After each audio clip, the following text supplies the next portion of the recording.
Hello gentleman. आज हम लोग पीटी 365 इंडियन पॉलिटी की अपनी फाइनल क्लास पर है। इसके बाद हम लोग नेक्स्ट सब्जेक्ट स्टार्ट करेंगे। प्रोसीजर हमारा आज भी वही सेम रहेगा। आपकी स्क्रीन पर आपको क्वेश्चन दिखाए जाएंगे, वीडियो पॉज करनी है और अपने आंसर टिक करने हैं। उसके बाद लाइक आपका टू स्टेटमेंट करेक्ट है, थ्री स्टेटमेंट करेक्ट है या कोई भी स्टेटमेंट करेक्ट नहीं है, तो आपने किस बेसिस पर वो आंसर टिक किया है, तो वो एक्सप्लेनेशन के साथ जब मैं दूंगा वो आप मैच करोगे। ठीक है, तो चलिए, फर्स्ट क्वेश्चन ये रहा आपकी स्क्रीन पर। इसमें बोल रहा है कि भारतीय नागरिक सुरक्षा संहिता को लेकर जो सीआरपीसी को चेंज किया जिसने 2023 introduce several procedure changes to the criminal justice system in India. उसमें कुछ ना कुछ चेंजेस किए गए हैं, तो उसको लेकर बताना है कि कौन सी स्टेटमेंट सही है। ठीक है, फर्स्ट स्टेटमेंट कहती है कि the first time offenders who have been completed half of the maximum period of imprisonment shall be released on bound. अच्छा, ये कह रहा है कि मान के चलो कोई अपराधी है जिसने पहली बार अपराध किया है, उसे जितना टाइम की सजा मिली है, लाइक मैं अगर मान के चलो उसे 5 साल की सजा मिली है और 5 साल का हाफ टाइम लाइक 2.5 ईयर उसने बिता दिए। ठीक है, 2.6 मंथ। और उसे क्या किया जाएगा, उसे छोड़ दिया जाएगा, मतलब जमानत पर बाहर भेज दिया जाएगा, जमानत दे दी जाएगी उसे। ठीक है, ऐसा स्टेटमेंट ये फर्स्ट कह रही है। उसके बाद है forensic investigations are mandatory for offences punishable at least 5 year of imprisonment. अच्छा, ये कह रहा है कि कम से कम अगर किसी को 5 साल की सजा मिली है तो उसके लिए फॉरेंसिक जांच की जाएगी। ओके, उसके बाद आता प्रोविजन, तो the provision for release on bail applies to offences punishable by life imprisonment.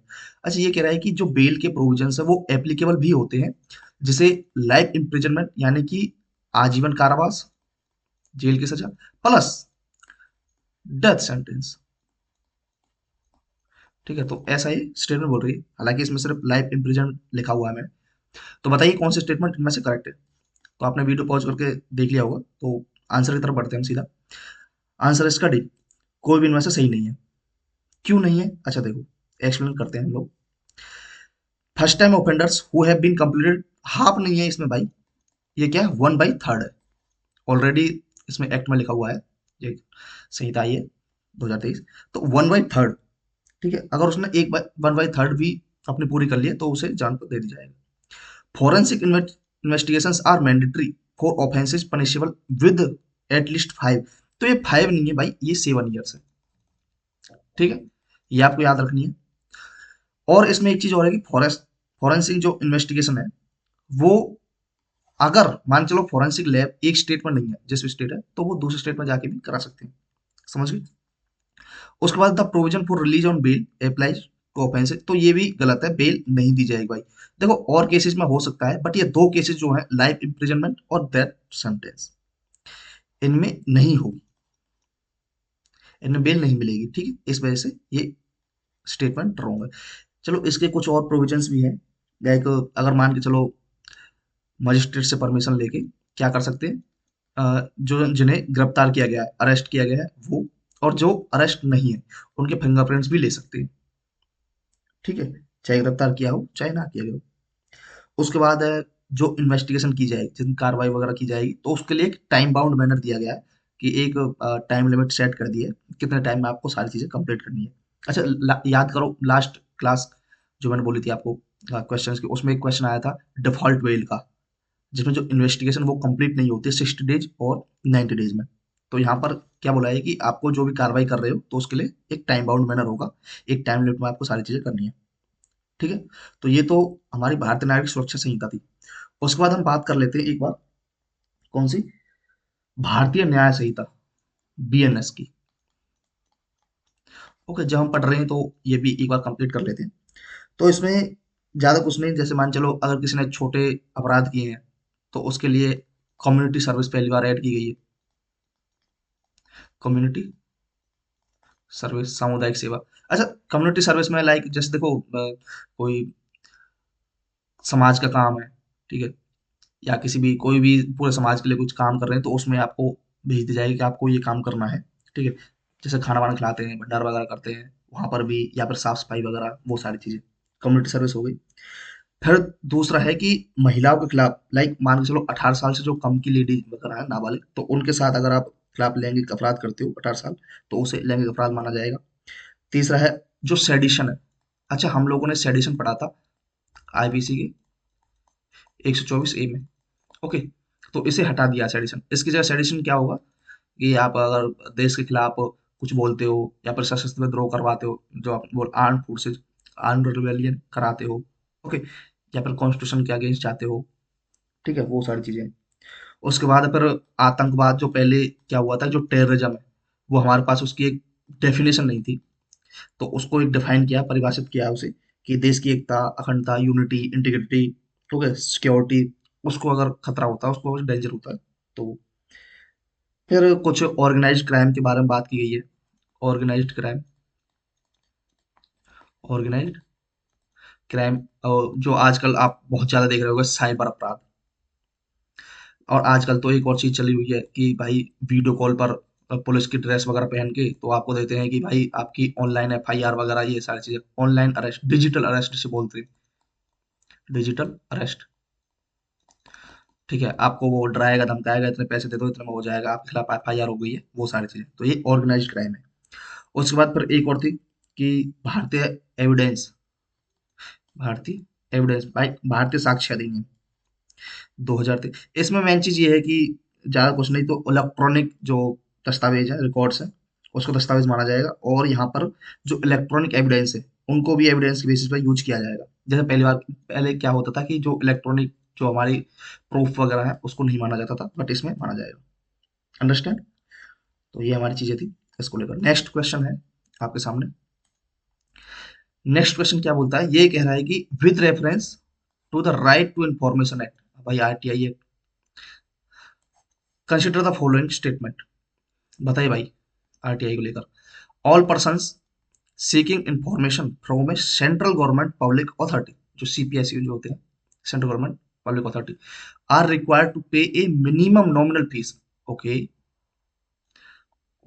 Next है, there is no prescribed format of application for seeking information. देखो, फर्स्ट स्टेटमेंट तो ये कह रही है कि अगर आपको सेंट्रल गवर्नमेंट की कोई पब्लिक अथॉरिटी है, उससे अगर इन्फॉर्मेशन लेनी है, तो उसके लिए आपको एक मिनिमम चार्ज पे करना पड़ेगा। लाइक हो सकता है 20 रुपए, 10 रुपए, 50 रुपए, 100 रुपए, उस तरीके से। दूसरा स्टेटमेंट ये कह रहा है कि आप अगर जब एप्लीकेशन फिल करते हो इन्फॉर्मेशन के लिए, तो उसका एक कोई प्रेस्क्राइब फॉर्मेट नहीं है। लाइक जैसे आप लोग देखोगे कि इस तरीके से एक फॉर्मेट होता है कि यहाँ पर नाम, यहाँ पर इतनी सारी चीजें इन्फॉर्मेशन, और यहाँ पर अपने सिग्नेचर, यहाँ पर डेट। उस तरह से नहीं है, आपको एक ऐसे नॉर्मल पेपर दे दिया जाएगा और वहीं पर आप लोग अपने खुद से लिख के फिल कर दोगे। उस तरीके से ये बोल रहा है सेकंड स्टेटमेंट। ठीक है। थर्ड है कि every information to an applicant shall be supplied with in 30 days from the receipt of application. Okay, ये कह रहा है कि जो भी इंफॉर्मेशन आप मांग रहे हो ना, वो आपको विद इन 30 days, जिस दिन आपने एप्लीकेशन डाली उसके 30 दिन के अंदर अंदर आपको दे दी जाएगी। जिस दिन रिसिप्ट जिनको उनको मिली, जिससे भी आप इंफॉर्मेशन मांग रहे हो, उनको इंफॉर्मेशन मिल गई, जिस दिन आपकी एप्लीकेशन गई उसके बाद, उसे लगा लो 30 दिन। फोर्थ स्टेटमेंट बोल रही है कि no appeal can be made after the receipt of information. अच्छा, मान चलो इन्होंने 30 दिन दिए कि 30 दिन में हम आपको इन्फॉर्मेशन दे देंगे। मान चलो 28वें दिन आपको इन्फॉर्मेशन दे दी। अब ये जो इन्फॉर्मेशन मिली है ना आपको, ये इन्फॉर्मेशन फाइनल है। ये स्टेटमेंट, फोर्थ स्टेटमेंट ऐसा बोल रही है। और इस इन्फॉर्मेशन के अगेंस्ट आप कोई अपील नहीं कर सकते। समझ गए? तो ऐसा ये स्टेटमेंट बोल रही है। तो चलो बताइए भाई, आपने आंसर लगा लिया होंगे, तो हम लोग अपना आंसर बताते हैं। इसका आंसर क्या होगा? इसका आंसर आएगा ओनली वन। ओनली वन, ये कैसे हो गया? अच्छा चलो, थोड़ा एक्सप्लेन करते हैं इसको। देखो, ये बोल रहा है कि all person seeking information from a central government public authority. देखो, मिनिमम नॉमिनल फीस, ये तो ठीक है, हम सबने पढ़ा हुआ है कि भाई एक हमें नॉमिनल फीस तो फिल करनी पड़ेगी। बट इसमें एक ग्लिच है। वो क्या है कि अगर मान के चलो जो इन्फॉर्मेशन मांग रहा है वो बीपीएल वाले हैं, बिलो पॉवर्टी लाइन। एक तो है कि एपीएल, आपने पढ़ा होगा एपीएल और बीपीएल। तो ये जो बीपीएल वाले हैं, उनको जीरो फी पे करनी पड़ेगी। उनके लिए फ्री है, आपको कोई फीस नहीं देनी है भाई, कोई मिनिमम फीस नहीं, कोई क्रिटेरिया नहीं है, बीपीएल वालों के लिए फ्री। तो ये स्टेटमेंट हमारी होगी रॉन्ग, समझ गए। Second, there is no prescribed format of application for seeking information, ये हमारी करेक्ट है, क्योंकि वहां पर कोई प्रेस्क्राइब फॉर्मेट है ही नहीं, आपको सिर्फ हाथ से ऐसे लिखनी है इन्फॉर्मेशन, एप्लीकेशन वगैरह और दे देनी है, बात खत्म। नेक्स्ट है, every information to an applicant shall be supplied with in 30 days from the receipt of application. अच्छा देखो, एक तो है ये, ठीक है, ये स्टेटमेंट ये 30 days दी हुई है ना, ये ठीक है, ये 30 days में आपको मिल जाएगा, बट ये जो 30 days है ना, ये आपकी नॉर्मल सिचुएशन में है, नॉर्मल सिचुएशन में है। अगर मान के चलो सवाल आ जाए लाइफ एंड डेथ का, कि भाई कंडीशन उसकी मराऊ हो रही है, मरने वाला है, हमें जल्दी जल्दी इंफॉर्मेशन चाहिए, तो उसमें 48 घंटे के अंदर अंदर आपको इंफॉर्मेशन दी जाएगी, विद इन 48 आवर्स। तो ये स्टेटमेंट हमारी रॉन्ग हुई। नेक्स्ट है, no appeal can be made after the receipt of information. मान के चलो आपको जो इन्फॉर्मेशन दे दी, उसके अगेंस्ट में आप कोई अपील नहीं कर सकते, तो भाई अपील कर सकती हो। देखो किस बेसिस पर आप अपील करोगे, अच्छा आपने पढ़ा होगा सेंट्रल CIC, ठीक है, सेंट्रल इंफॉर्मेशन कमिश्नर, और SIC स्टेट वाले।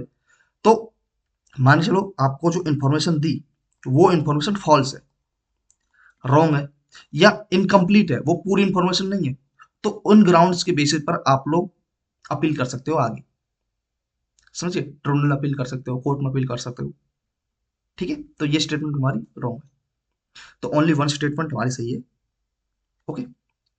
तो ये जो मैंने स्टेटमेंट लिखी हुई है ना, इन्हीं से ही क्वेश्चन बनेगा भाई, ये आप याद रख लो कहीं ना कहीं से।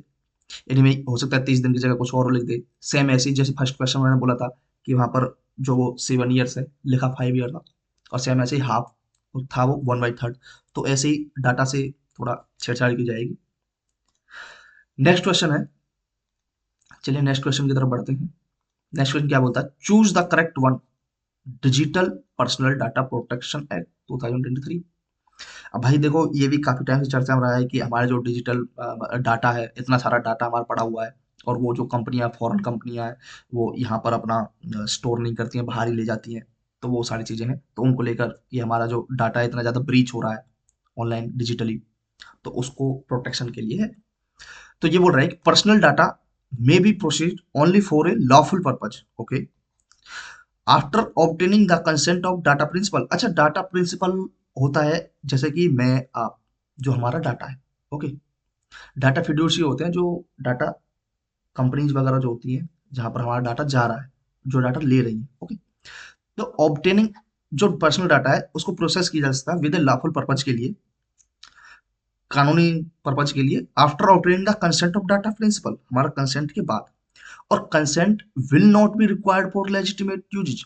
और ये कह रहा है legitimate use like government purposes के लिए, जैसे गवर्नमेंट ऑफिस में आप जा रहे हो, तो वहां पर आपको कंसेंट की जरूरत नहीं है, आपसे कंसेंट नहीं मांगा जाएगा, रिक्वायर्ड, विल नॉट रिक्वायर्ड। फिर है कि data protection board of India, okay, members will be appointed for 3 years, अच्छा 3 years है, and will be eligible for reappointment, okay. उसके बाद allows transfer of personal data outside India, अच्छा outside India, India से बाहर भेज सकते हैं डाटा को, okay, except to countries restricted by the government, सिर्फ उन कंट्रीज को छोड़कर जिन पर रोक लगा रखी है हमारी खुद की सरकार ने, जैसे पाकिस्तान, हम्म, चाइना, ये सारे, इन पर data principal have no right, हमारे पास मतलब कोई राइट नहीं है, to nominate a person to exercise rights in case of death and incapacity. मान के चलो मेरी डेथ होने वाली है, या फिर मैं नहीं कर सकता, कैपेसिटी नहीं है, तो मैं क्या कर सकता हूँ, मैं एक दूसरे बंदे को नॉमिनेट कर सकता हूँ कि मेरे जो राइट्स हैं वो उनको आप एक्सरसाइज करो, ठीक है। तो ये कह रहा है कि नो राइट, ऐसा कोई राइट नहीं है हमारे पास, जो भी मैंने डाटा दे दिया है तो उसको एक्सरसाइज करने के लिए, समझ गए। बताइए कौन सी स्टेटमेंट में से सही है, चलो एक्सप्लेन करते हैं थोड़ा। फर्स्ट स्टेटमेंट कहती है कि पर्सनल डाटा में be processed only for a lawful purpose, तो ये तो ठीक है, लॉफुल पर्पज के लिए, और consent will not required to legitimate usages, ये भी चाहिए कि लेजिटिमेट यूजेज के लिए आपकी कंसेंट की जरूरत नहीं है, समझ गए। उसके बाद है data protection board of India, okay, members will be appointed for 3 years, ये गलत है भाई, ये इसमें 2 years के लिए मेंबर्स को अपॉइंट किया जाएगा, और ये रीअपॉइंट, ये सही है, रीअपॉइंट हो सकते हैं बिल्कुल, तो ये स्टेटमेंट तो हो गई गलत, क्योंकि 2 years के लिए है। उसके बाद है कि allows transfer for personal data outside India, ये ठीक है कि अलाउ कर सकते हैं, अलाउ कर सकते हैं भाई, बिल्कुल ये सही है यहाँ तक statement. Except to countries restricted by government, ये भी ठीक है स्टेटमेंट, सिर्फ उन कंट्रीज को छोड़कर जिन पर हमने रेस्ट्रिक्शन लगा हुआ है, अदर कंट्री में डाटा को ट्रांसफर किया जा सकता है, बिल्कुल किया जा सकता है। तो हमारी फर्स्ट स्टेटमेंट करेक्ट थी, थर्ड स्टेटमेंट करेक्ट है। Data principal have no right, ये गलत है। डाटा प्रिंसिपल के पास राइट है कि वो किसी और बंदे को नॉमिनेट कर सकता है अपने राइट्स को एक्सरसाइज कराने के लिए इन case of death and incapacity. तो ये आपको याद रखना भाई, नो राइट का कोई चक्कर नहीं है, उसके पास राइट है। तो ये स्टेटमेंट भी गलत हो गई, only two statement are correct. Okay, चलिए नेक्स्ट क्वेश्चन की तरफ बढ़ते हैं। नेक्स्ट क्वेश्चन है टेलीकम्युनिकेशन को लेकर। ओके, तो which statement is correct about telecommunication act 2023 internet shutdown. देखो आपने इंटरनेट शटडाउन की काफी न्यूज सुनी होगी, जैसे एक केस हुआ था ये मेवात में भी शटडाउन किया गया था, जम्मू कश्मीर के अंदर तो बहुत रहता ही रहता है, समझिए इंटरनेट शटडाउन काफी टाइम तक। तो उस चीज को लेकर क्वेश्चन है। तो मैसेज कैन बी इंटरसेप्टेड, अच्छा जो मैसेज जा रहे हैं उनको इंटरसेप्ट किया जा सकता है, मॉनिटर कर सकते हैं, ब्लॉक कर सकते हैं कुछ ग्राउंड्स पर, इंक्लूड अगर उनसे हमारी सिक्योरिटी खतरा है या पब्लिक ऑर्डर को खतरा हो सकता है। ओके ठीक है। No prior authorization of central government needed to provide, operate, maintain और expand new telecommunication services and to process radio equipment. अच्छा अगर कोई न्यू टेलीकम्युनिकेशन सर्विस को एक्सपेंड करें, मान चलो इसका एरिया कुछ इतना था, इसको एक्सपेंड कर दिया और कुछ चीजें इसमें ऐड कर दी, तो ये स्टेटमेंट बोल रही है कि उसके लिए हमें सेंट्रल गवर्नमेंट की प्रायर परमिशन लेने की जरूरत नहीं है कि भाई हमें परमिशन दो, हम ऐसा ऐसा कुछ कर रहे हैं। तो ये स्टेटमेंट ऐसा बोल रही है। ओके, उसके बाद है OTT platform will be regulated under telecommunication act 2023। अच्छा ओटीटी ओवर द टॉप, ये ऑलरेडी क्वेश्चन ओटीटी का आप अगर देखोगे मॉक इंटरव्यूज जो देखते हैं तो उसमें पूछते हैं बहुत बार, ठीक है। तो ओटीटी प्लेटफॉर्म उनको रेगुलेट नहीं किया जाए, उनको रेगुलेट किया जाएगा टेलीकम्युनिकेशन एक्ट 2023 के अंदर। Any order suspending internet under the suspension rule is subject to judicial review. तो क्या वो जुडिशियल रिव्यू के अंडर है? ठीक है, अब बताओ भाई आंसर। अब देखो ये तो ठीक है स्टेटमेंट फर्स्ट की भाई वो मैसेज इंटरसेप्ट कर सकते हैं, मॉनिटर कर सकते हैं, ये तो कोई बता देगा।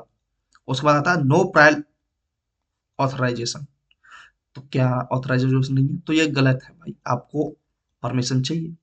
आप खुद सोचो ना, एक एरिया ये है और एक एरिया ये है, कुछ एरिया ऐसे हो सकते हैं जो रेस्ट्रिक्टेड हो, ठीक है, प्रोहिबिटेड हो, तो वहां पर परमिशन तो चाहिए गवर्नमेंट की कि हम यहाँ पर अपना कुछ जो सर्विसेज है वो ब्रॉड कर रहे हैं और ज़्यादा एक्सपेंड कर रहे हैं, तो बिना परमिशन के थोड़ी ना कर पाओगे, सरकार का नीचे रहना है ना आपको। नेक्स्ट है OTT platform will be regulated, ये गलत है भाई, ओटीटी प्लेटफॉर्म को इसमें छूट दी गई है कि ओटीटी प्लेटफॉर्म को टेलीकम्युनिकेशन एक्ट 2023 के अंडर में रेगुलेट नहीं किया जाएगा। ओके, नॉट आएगा यहाँ पे, no will not be regulated. तो दो स्टेटमेंट गलत होगी। उसके बाद फोर्थ है any order suspending internet under the suspension rule is subject to judicial review, क्या वो जुडिशियल रिव्यू है? बिल्कुल है भाई, तो ये सही है, अंडर जुडिशियल रिव्यू है। अच्छा एक चीज और है कि ये इंटरनेट शटडाउन है, इसमें ऑलरेडी कोर्ट ने डिसीजन दिया था कि आप absolute like long time complete पूरी तरीके से लॉन्ग टाइम के लिए आप इंटरनेट शटडाउन नहीं कर सकते, ठीक है, और कंप्लीट एरिया में नहीं कर सकते, ठीक है, एब्सोल्यूट तरीके से नहीं कर सकते और कंप्लीट एरिया में नहीं कर सकते, और ना ही उसे अपने मनमाने ढंग से आगे बढ़ा सकते हो, ऐसा कोर्ट ने बोला हुआ है। ओके, तो यहाँ पर ओनली दो स्टेटमेंट फर्स्ट और फोर्थ स्टेटमेंट करेक्ट है, ठीक है। नेक्स्ट क्वेश्चन की तरफ आते हैं हम लोग। नेक्स्ट क्वेश्चन है choose the correct one relating to foreign contribution regulation act. अच्छा फॉरेन कंट्रीब्यूशन, अच्छा ये न्यूज में क्यों आया था, क्योंकि जो एनजीओ वगैरह थे, बहुत सारे एनजीओ ऐसे हैं जिन्होंने खुद को रजिस्टर नहीं कराया हुआ है। ओके, रजिस्टर नहीं कराया हुआ है, तो और वो बाहर से फॉरेन कंट्रीब्यूशन लेते हैं, विदेशों से फंड वगैरह लेते हैं, ठीक है, उस चीज को लेकर यहाँ पर ये एक्ट है। तो F C R is implemented by ministry of foreign affairs. Okay ठीक है, देखो आप में ये तो पढ़ना पड़ेगा भाई, मिनिस्ट्री ऑफ फॉरेन अफेयर्स है या कोई और मिनिस्ट्री है। सपोर्टेड बाय इंटेलिजेंस ब्यूरो, जिसे इंटेलिजेंस ब्यूरो के थ्रू सपोर्ट किया जाता है, ठीक है। Prior permission to receive foreign funds through registration with mandatory Aadhaar submission of every office bear NGO. ये बोल रहा है कि आप अगर कोई भी फॉरेन फंड रिसीव कर रहे हो तो उसके लिए आपको प्रायर परमिशन की जरूरत चाहिए, ठीक है। और रजिस्ट्रेशन मैंडेटरी है एनजीओ के लिए, कि रजिस्ट्रेशन हमने कराया हुआ है गवर्नमेंट के अंदर, जो भी मिनिस्ट्री है। Registration validity 6 years, and NGOs are expected to apply for renewal with in 6 month और date of expiry of registration. कि जो रजिस्ट्रेशन, अगर मान चलो आपने रजिस्ट्रेशन करा दिया तो आपके उस रजिस्ट्रेशन की जो वैलिडिटी है वो 6 साल है। उसके बाद आप रिन्यूअल करा सकते हो विद इन 6 month, 6 महीने के अंदर अंदर। जब आपका डेट एक्सपायर, मान चलो 5 साल 6 महीने हो गए, अब लास्ट 6 महीने बचे, तो उस टाइम पीरियड में अपना उसे क्या करा सकता हूँ, रिन्यू कर सकता हूँ। तो ऐसा स्टेटमेंट थर्ड बोल रही है। बताओ कौन सी स्टेटमेंट करेक्ट है। तो इसमें स्टेटमेंट ओनली क्या है, फर्स्ट, ओनली एक स्टेटमेंट करेक्ट है। देखो फर्स्ट स्टेटमेंट रॉन्ग है, क्यों? क्योंकि ये मिनिस्ट्री ऑफ होम अफेयर्स नहीं, ये मिनिस्ट्री ऑफ फॉरेन अफेयर्स नहीं है, मिनिस्ट्री ऑफ होम अफेयर्स है, होम अफेयर्स, ठीक है। उसके बाद प्रायर परमिशन, ये तो ठीक है, प्रायर परमिशन आपको चाहिए ही चाहिए भाई। नेक्स्ट ये 6 year नहीं है, ये भाई 5 year है, समझ गए। तो ये 5 year है, 5 साल की वैलिडिटी है रजिस्ट्रेशन की, ठीक है। तो इतना ही है इसमें। नेक्स्ट क्वेश्चन की तरफ बढ़ते हैं। ये रहा नेक्स्ट एनएचआरसी को लेकर। अच्छा, NHRC correct statement about NHRC, national human right commission. Statutory body है, established under protection of human right act 1993, amended 2006 and in 2019, last amended 2019 में किया गया है इसको। Chairman and member appointed by president on recommendation of a committee including. अच्छा देखो, ये कह रहा है कि चेयरमैन और मेंबर जो है उन्हें प्रेसिडेंट अपॉइंट करते हैं, किसकी रिकमेंडेशन पर? एक कमेटी है, including speaker of Lok Sabha, okay, leader of opposition Lok Sabha और राज्यसभा, चेयरमैन ऑफ राज्यसभा, जिसे हेड किया जाता है by PM, okay, headed by PM. Next statement है, chairman and members of NHRC will hold office for 3 year, okay, and till the age of 70 years, and these eligible for reappointment. ये statement ऐसा कहता है कि 3 साल और 70 के लिए ये अपॉइंट किए जाएंगे, और these eligible for reappointment. Next है, it has all the powers of civil court and criminal court both. इसके पास सिविल और क्रिमिनल कोर्ट दोनों की पावर है। तो बताइए कौन सा स्टेटमेंट इसका सही है। स्क्रीन पर आपका 7 करोड़ का सवाल। देखो फर्स्ट स्टेटमेंट की करेक्ट है इसकी, ठीक है। ऐसा नहीं सोचना है कि यार इसमें तो इतना डाटा वगैरह दे रखा है तो ये कैसे। तो 2019 वाला तो सबको पता है क्योंकि न्यूज में भी थी, और आप अगर टेस्ट सीरीज वगैरह देखोगे तो उसमें पूछते हैं एनएचआरसी को लेकर क्वेश्चन।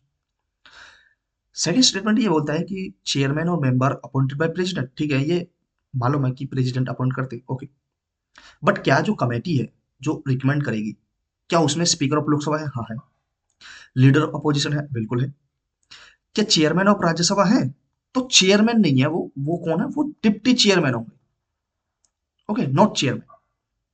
अच्छा, एक आपको एक छोटी सी चीज बता देता हूँ कि chairman of Rajya Sabha mostly maximum जो भी कमेटीज होती हैं उनमें नहीं होती, ठीक है। ये आप याद रखना, कहीं भी आपको चेयरमैन ऑफ राज्यसभा दिख जाए तो मैक्सिमम 90% पॉसिबिलिटी होगी, 95% की वो स्टेटमेंट रॉन्ग होगी, क्योंकि चेयरमैन ऑफ राज्यसभा शामिल नहीं होते। ज्यादातर आपको अपोजिशन वाले मिलेंगे, स्पीकर मिलेंगे, ठीक है। उसके बाद है, तो स्टेटमेंट तो रॉन्ग होगी। Chairman members of NHRC will hold office for 3 year, तो ये सही है, और रिअपॉइंट भी हो सकते हैं, ठीक है। Next it has all the powers of civil court and criminal court. भाई क्रिमिनल कोर्ट की पावर कहां से आ जाएगी? आपने देखा है क्या कभी कि एनएचआरसी ने भाई किसी को सजा दी है कि इतनी सजा है आपके लिए? नहीं, वो क्रिमिनल कोर्ट की पावर है उनके पास, इन्वेस्टिगेट करेंगे सारी चीजें, ऐसा हो गया फिर वो रिपोर्ट बना कर देंगे कि आप ये काम करो। Only two statement are correct, okay. चलिए, ये तो हमारे क्वेश्चंस वगैरह हो गए, कुछ एक्स्ट्रा चीजें हम लोग जान लेते हैं। अगर मैं बात करूं सीबीआई को लेकर, क्योंकि न्यूज में तो ये भी थी भाई, याद करो वेस्ट बंगाल वाला केस। अच्छा, सीबीआई को लेकर कुछ चीजें ये हैं। अच्छा, मैं पहले एक बात बता देता हूँ, ये बनी कब थी, इसकी रिकमेंडेशन की गई थी 1963 में, संथानम कमेटी के through. Okay, by ministry of home affairs. ठीक है। इसे पावर किससे मिलती है? पावर मिलती है Delhi special police establishment act 1946 से। और ये एग्जीक्यूटिव बॉडी है, क्योंकि बनी है एग्जीक्यूटिव ऑर्डर से। ओके। अच्छा, मैं एक चीज ये कहता हूँ कि चलो ठीक है, ये संथान कमेटी की रिकमेंडेशन पर by ministry of home affairs काम करती है, नहीं बनी है। अगर ये इन्वेस्टिगेशन जो कर रही है अपनी इन्वेस्टिगेशन, जो इसका इन्वेस्टिगेशन का ऑपरेशन वगैरह किया जाता है, वो किसके अंडर में है? बताओ, इन्वेस्टिगेशन जो ऑपरेट की जाती है, इन्वेस्टिगेशन ऑपरेट, वो किस मिनिस्ट्री के अंदर की जाती है? क्या मिनिस्ट्री ऑफ होम अफेयर्स है, या कोई और मिनिस्ट्री है? अब भाई देखो, यहाँ पर बड़े आराम से आप फंस सकते हो, क्योंकि आपको पता है भाई मिनिस्ट्री ऑफ होम अफेयर्स होगी, ठीक है, but ministry of home affairs नहीं है। मैं इन्वेस्टिगेशन को ऑपरेट करने की बात कर रहा हूँ। ओके, तो वो होगी मिनिस्ट्री ऑफ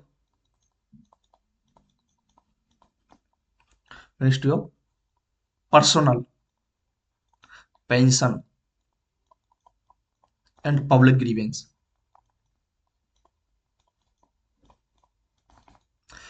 मैं आपको अभी गूगल पर ये सर्च करके दिखा देता, बट वो दिखाई नहीं देगा पीछे। ओके, क्योंकि पावर पॉइंट को ही सपोर्ट करता है, ठीक है, ओबीएस स्टूडियो। तो ये मिनिस्ट्री है जिसके अंडर में इन्वेस्टिगेशन करती है, ऑपरेशन, समझ गए? तो ये नॉन स्टेटूटरी है और नॉन कॉन्स्टिट्यूशनल बॉडी है। पावर वन बता दिया। डील्स करती है, डील किससे करती है? डील करती है अपना करप्शन से, एंटी करप्शन वगैरह हो गए। ओके, इकोनॉमिक ऑफेंस हो गया। हालांकि आपको, आप लोगों ने बहुत सारी टेस्ट सीरीज वगैरह लगाई होंगी, ठीक है, तो उसमें भी आपको ये सीबीआई से क्वेश्चन मिलता ही है। हर टेस्ट सीरीज में आप जो भी देखते हो, सीबीआई से क्वेश्चन एक मिलेगा ही मिलेगा। उसमें वही 3-4 पॉइंट गिने चुने कि दिल्ली स्पेशल पुलिस एक्ट से एस्टेब्लाइज हुई है, संथाना कमेटी की रिकमेंडेशन है, okay, ministry of home affairs है, non constitutional non statutory body है, और वो अगर स्टेट में अपना इन्वेस्टिगेशन कर रही है तो उसे स्टेट का कंसेंट जरूरी है। ओके, तो ये देखो, एक चीज ये भी है कि स्टेट का कंसेंट जरूरी है अगर वो स्टेट के अंदर इन्वेस्टिगेट कर रही है उस स्टेट में। ओके, बट मेरा क्वेश्चन यहाँ ये नहीं है। मेरा क्वेश्चन ये है कि अगर मैं एक क्वेश्चन दूं आपको कि एक तो है prevention of money laundering act, और एक आ गया फीमा एक्ट, और इसी में ही अगर मैं ऐड कर दूं कि इकोनॉमिक ऑफेंस, ऑफेंस, और इसी में एक और ऐड कर दूं कि करप्शन, तो अगर ये क्वेश्चन बना दिया जाए तो इनमें से किस किसकी जो इन्वेस्टिगेशन है वो सीबीआई करती है, किस किस की करती है? तो ओनली दो की करेगी, इकोनॉमिक ऑफेंस और ये करप्शन। क्यों? देखो, ये जो पीएमएलए है, प्रिवेंशन मनी लॉन्ड्रिंग एक्ट, और फीमा, फॉरेन एक्सचेंज मनी एक्ट, तो ये क्या है?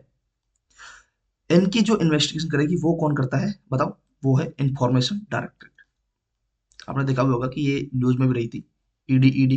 आपने देखा होगा सीएम जो अरविंद केजरीवाल है उनको ऊपर भी, ठीक है, ईडी, तो उसको लेकर काफी टाइम तक ये चर्चा में रही, ईडी, इंफॉर्मेशन डायरेक्टरेट। तो ये दोनों चीजें इसके अंडर में आती हैं, और ये दो सीबीआई के हैं। तो ये पता होना चाहिए आपको। अब एक बात की जाए कि मान के चलो, एक क्वेश्चन आपसे ये पूछ दिया जाए कि भाई ठीक है, ये जो केस है, एक केस है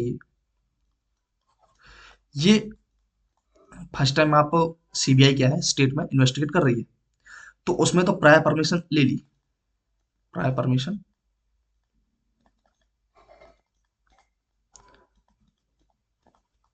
स्टेट की, तो ये तो ले ली।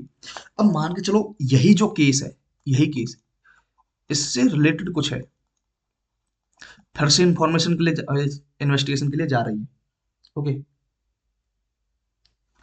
सेम केसेस की, तो क्या उसके लिए भी परमिशन की जरूरत पड़ेगी? तो नहीं भाई, सेम केस से रिलेटेड इन्वेस्टिगेशन को लेकर दोबारा परमिशन की जरूरत नहीं है। अंडरस्टैंड, ये चीज आपको समझ में आनी चाहिए। अच्छा, अब एक केस और लेते हैं कि हम बात करते हैं यूनियन टेरिटरीज की। वो तो हमने स्टेट की बात कर ली। अब यूनियन टेरिटरीज में भी हम बात कर लेते हैं। एक तो है लेजिस्लेचर की, ओके, विद लेजिस्लेचर, और